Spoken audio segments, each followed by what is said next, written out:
Hey everyone, welcome back to BrowncoatNerd. Yes, as you can see, I've got a problem. We've got yet another M&P police trade-in for us to look at. In case you're just now joining my channel, we started out with the Israeli 9C. Then I got a full-size 9 that was a police trade-in but unmarked by the department. Then we got the 45 from the Mass State Police.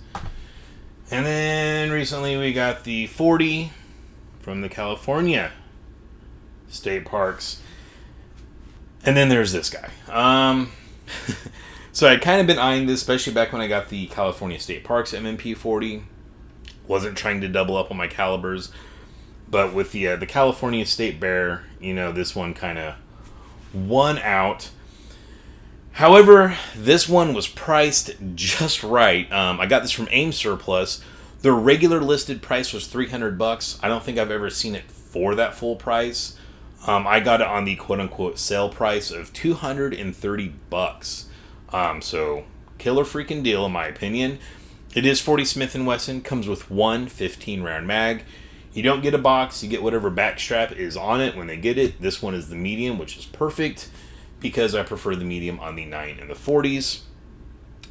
This also does not come with night sights. I've gotten lucky with a lot of my other M&Ps and they've come with night sights. This one does not.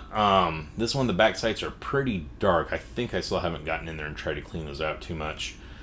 So no night sights. And then also, notice we do not have any warning mark over here, like you typically will see when it does not have a magazine disconnect safety. So yes, that means this one does have a magazine disconnect safety. And real quick, see, empty mag, empty gun, gun no fire without mag. The mag shape is in pretty darn good condition too. I'm happy with that. Really, overall condition of this gun, in my opinion, is really good. I'm very, very happy with it. So yeah, I got this for $230, late July of 2025. Peeped on their website. These are still available, still at that sale price. This is an earlier Gen 1, as we don't have the little barcode they would add later on during the Gen 1 production run. But in my opinion, still a really good deal for $230. So one of the things that really caught my attention about this, obviously, was the finish, as all of my other M&Ps have just the kind of Smith and Wesson version of melanite or whatever they call it finish. They're all stainless steel slides. However, this one is just not given that melanite finish. It might get some kind of clear finish on there, I'm not sure. Also, as you can see, the barrels are also left in the white, whereas typically they have that same kind of melanite finish on there. So I thought that was kind of neat. Now, looking around on YouTube, you can find a couple videos on these two-tones M&Ps. They all seem to be in 40 caliber, whether it be the full size or the C version. And pretty much everyone's saying that they are all police turn-ins. I'm seeing a lot of people saying that they are police-exclusive turn-ins. I have not found any hard evidence saying that these were specifically made for the police departments. You could only get them as a police department. Now, very clearly, a lot of police departments use these, because any, online shop that sells used police guns has these 40s in this two-tone setup, or has sold them in the past as police turn-ins. So regardless, obviously, a lot of departments did use these. I went asking around online trying to get more information on this. A lot of people were saying, yes, the stainless steel slide in 40 was a police exclusive, only offered to police departments. Other people were saying, nope, they were offered to police departments as well as on the commercial market. It wasn't police, exclusive at all. Also, I had a lot of people saying that these don't exist. That Smith and Wesson didn't make these, but yeah, they did. So I'm wondering if this was something that was offered to the police, and then, once they fulfill the contract, any overrun was just thrown in with their regular, supply for the commercial market. I tried to find listings of this, like new, like old listings was not the easiest thing to do. I was unsuccessful at that. I had one guy tell me that he did buy one of these years ago from Cabela's, brand new. And so I did come across a lot of listings from Cabela's for police turn-ins on these. And when I reached back out to him just to kind of clarify that he didn't buy a police turn-in and that he did get a new, he said it was brand new. It wasn't a used one. And then another guy in a different group also said he got one brand new from Cabela's, which I thought was interesting. I'm like, okay, it's the same store. But he included a picture of his purchase, and it was a Smith and Wesson SD 40VE, which is not an M&P. That's a Glock copy. So I don't know if the first guy maybe got confused. I don't know. And once again, when I was asking about these, some people were like, oh yeah, they make tons of them, and they would share pictures of an SD 40VE. So I don't know if I was just getting trolled, or if people were just trolling themselves, or what. And this does, I definitely get where it can be confused as a SD 40VE, because those have that stainless steel slide on there. But I never got a definitive answer for you guys. Regardless, for someone that's collecting M&P police turn-ins, or just police turn-in pistols in general, I think the two-tone version of this is a nice addition to your collection. One, it pops a little bit, like all my other M&Ps are just solid black, so it's definitely a change up. Two, even if this was not a police exclusive, no question was this extremely popular with a bunch of different police departments, because there's tons of these, being sold on the surplus market as police turn-ins. So very clearly this was rather popular with police departments. So I think it's a nice addition there. Once again, kind of going back to my rant I had with the California State Parks M&P 40. If you can only afford one gun, or you're in a position where you're trying to save money, make it stretch, I think this is a really good option for you. $230 is going to get you one gun and one mag. It's a good solid gun. It's 40, which people will debate how good or how crappy 40 Smith and Wesson is. It's enough to do the job that you need it for. And with so many police departments turning in these guns, you can find a lot of, police turn-in ammunition. I know Aim Surplus will sell, really nice hollow points a lot of times that are police turn-ins. And the prices are like crazy stupid cheap, especially for hollow points. So you can save money on the ammunition there. You can find 40 Smith and Wesson anywhere you go. It's very abundant. Plus, it is very easy to convert this and pretty much any 40 Smith and Wesson gun to 9mm and 357 SIG. So it's kind of nice you do have those other options. 9mm is fairly cheap. 357 SIG, not so much. But it does give you more options, all just coming from one gun. And again, yes, that's pretty much any 40 in general, not specifically this. But overall, the finish, I think on this is in really good shape. I am very happy with this purchase. The rear sights are a little bit dark. I am a little bummed out that they aren't night sights, but I think I was getting spoiled with that. And also, if you're very anti having a mag disconnect safety, I think you can remove it. There's like a little plunger underneath the sight, I believe. It doesn't matter that much to me. I prefer not to have one, but if it's got one, it's not a huge deal. However, with this type of slide, the ones that do not have the mag disconnect safety always have this little cautionary warning here. And I'm kind of glad this one doesn't have the mag disconnect safety, because we'd have that rolled in here. I kind of like the clean look. So actually, in this case, I guess I am happy I got one with a magazine disconnect safety.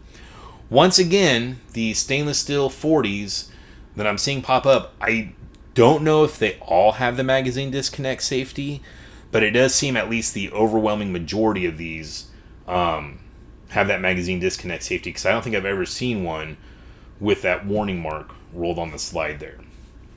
So I thought that was kind of interesting. Wasn't really trying to double up on my calibers. So I've already got the California State Parks M&P 40, but, I've created this collection of police turn-in M&Ps. This one definitely does change it up a bit with, the stainless steel slide. And like I said, even if it's not a police exclusive, it was no doubt very popular with police departments. So I think it still is a very nice addition to someone that collects, police turn-ins or M&Ps like I do. Now, the trigger pull weight on this came to about 5 pounds, 8 ounces. And that was over 5 trigger pulls.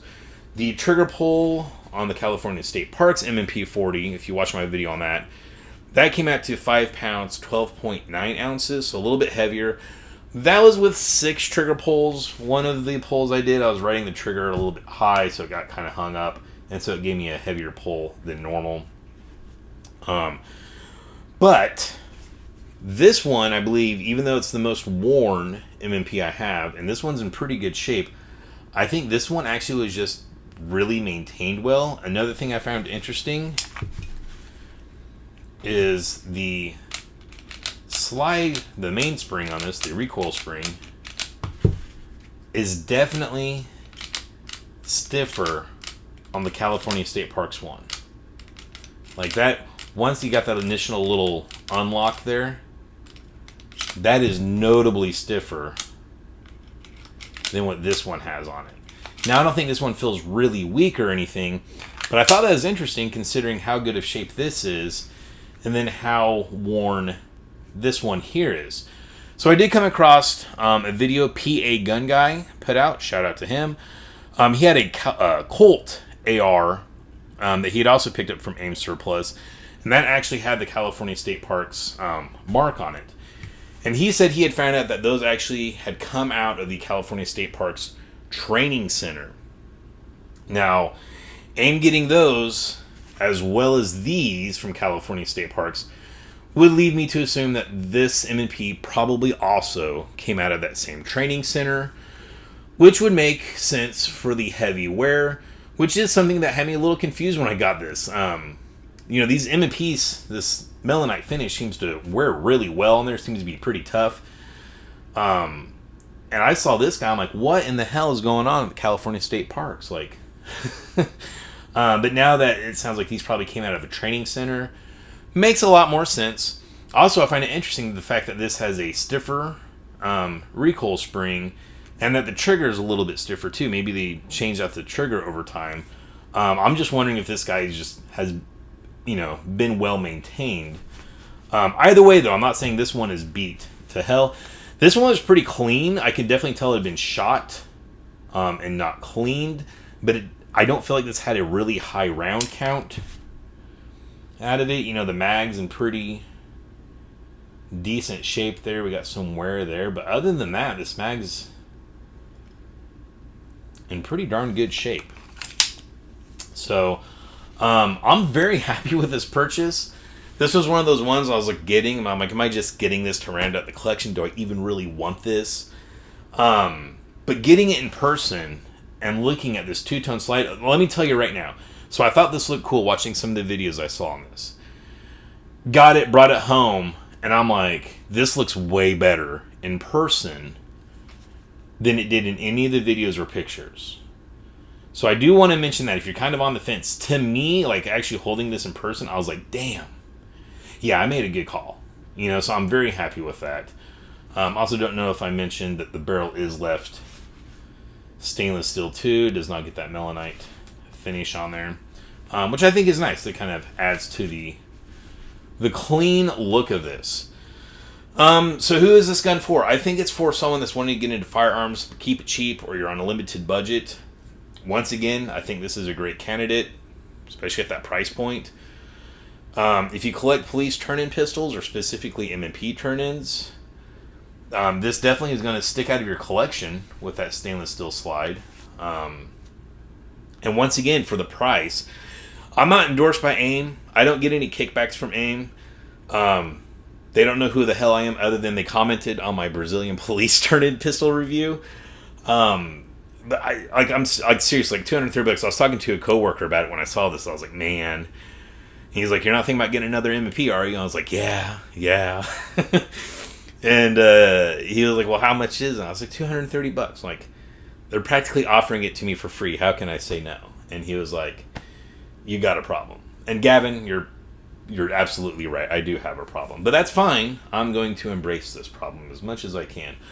Also, don't know if I mentioned this is the earlier Gen 1, as we do not have a little barcode thingy by the serial number like we do on the later Gen 1s. So, just figured I'd point that out. I'm super happy with this purchase. I'm really glad because I almost didn't get one of these. I was like, okay, the price is good, but frack, I've got so many already. Plus, I've even already got a 40, so no point. I'm very happy I got this. Now, would I pick this over my California State Parks one? I don't know. But I'm happy I have them both. So, there's my answer to that. I hope you guys enjoyed this video. If you did, please consider liking and subscribing. Don't forget to check me out on Rumble as well as Instagram. And I just saw one last piece on my note here I don't think I mentioned. If you are wanting to get one of these and want to find it easily on AIM Surplus website, the part number for this is F1SW MP40NTSTT. TT, haha. Alright guys, that is it. I hope you enjoyed this video. Stay safe, stay shiny.